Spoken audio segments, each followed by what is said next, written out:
नमस्कार, मयुरी क्रिएशनमध्ये तुमचे सर्वांचं स्वागत आहे. तर आज आपण पाहणार आहोत की चेन स्टिच कशी करायची आहे. तर चेन स्टिचसाठी आपल्याला काय लागणार आहे ते आपण बघूया. तर चेन स्टिचसाठी आपल्याला कटर लागणार आहे, एक ग्लास पेन्सिल लागणार आहे, ही 14 नंबरची आरे निडल्स आहे टुलिप जपानची, हा जरी थ्रेड आहे, हा 423 नंबरचा जरी थ्रेड आहे, हा नायलॉनचा आहे, याच्या आतमध्ये हा नायलॉन असतो. हा नायलॉन अजिबात तुटत नाही आणि चेन स्टिच पण एकदम छान येते या धाग्याने. चेन स्टिचसाठी आपल्याला असा 4 वेळा धागा हातामध्ये गुंडाळायचा आहे आणि त्याची एक छोटीशी अशी एक गाठ बांधायची आहे.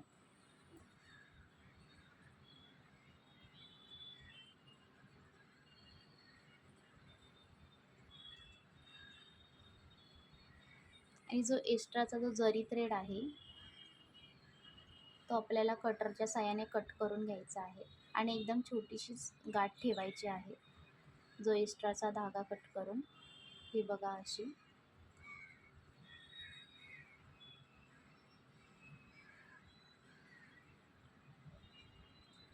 जो 423 नंबरचा जरी थ्रेड आहे तो आपल्याला स्टँडच्या बॅक साईडला ठेवायचा आहे आणि डाव्या हातामध्ये अंगठा आणि करंगळी साईडच्या बोटामध्ये धागा असा धरून, हे बघा पुन्हा दाखवते, असा धागा पकडायचा आहे हातामध्ये आणि आरी निडल्स आहे जी तिने धागा असा वरती ओढायचा आहे. जेव्हा चेन स्टिचची सुरुवात करतो तेव्हा आपल्याला धागा असा वरती ओढायचा आहे. तर ही जी आरी निडल्स आहे तिला मी डॉली थ्रेडने रॅप केलेलं आहे. तर आरी निडल्स पकडताना जेव्हाही असं 3 बोटांमध्ये आणि अंगठ्याने अशी पकडायची आहे आणि अशी फिरवायची आहे. आणि चेन स्टिच करताना सुद्धा ही अशीच फिरली पाहिजे, एकदम सरळच राहिली पाहिजे, की जेणेकरून जो खालचा जरी थ्रेड आहे तो पण वरती येतो आणि व्यवस्थित स्टिच होते. हे बघा अशा पद्धतीने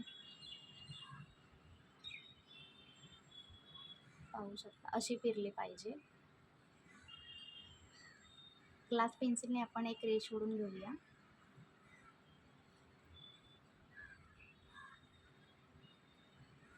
चेन स्टिच करताना ज्या साईडून आपल्याला आपण जे सुरुवात करतो त्या साईडलाच निडलचं टोक असलं पाहिजे.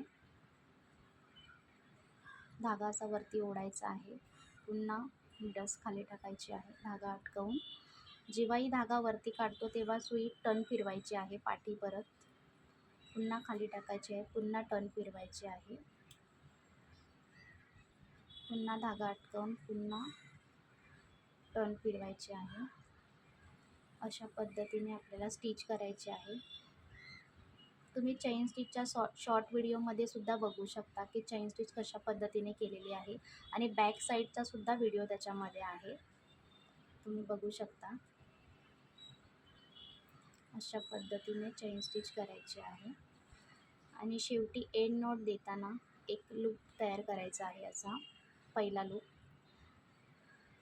त्यातून परत दुसरा लूप एक काढायचा आहे आणि दुसऱ्या लूपमधून पहिला लूप काढायचा आहे वरती आणि खाली धागा ओढायचा आहे आणि निडल्सने असा सोडायचा आहे हा वरतून धागा. अशा पद्धतीने ही एंड नॉट झालेली आहे आणि चेन स्टिचसुद्धा कंप्लीट झालेली आहे.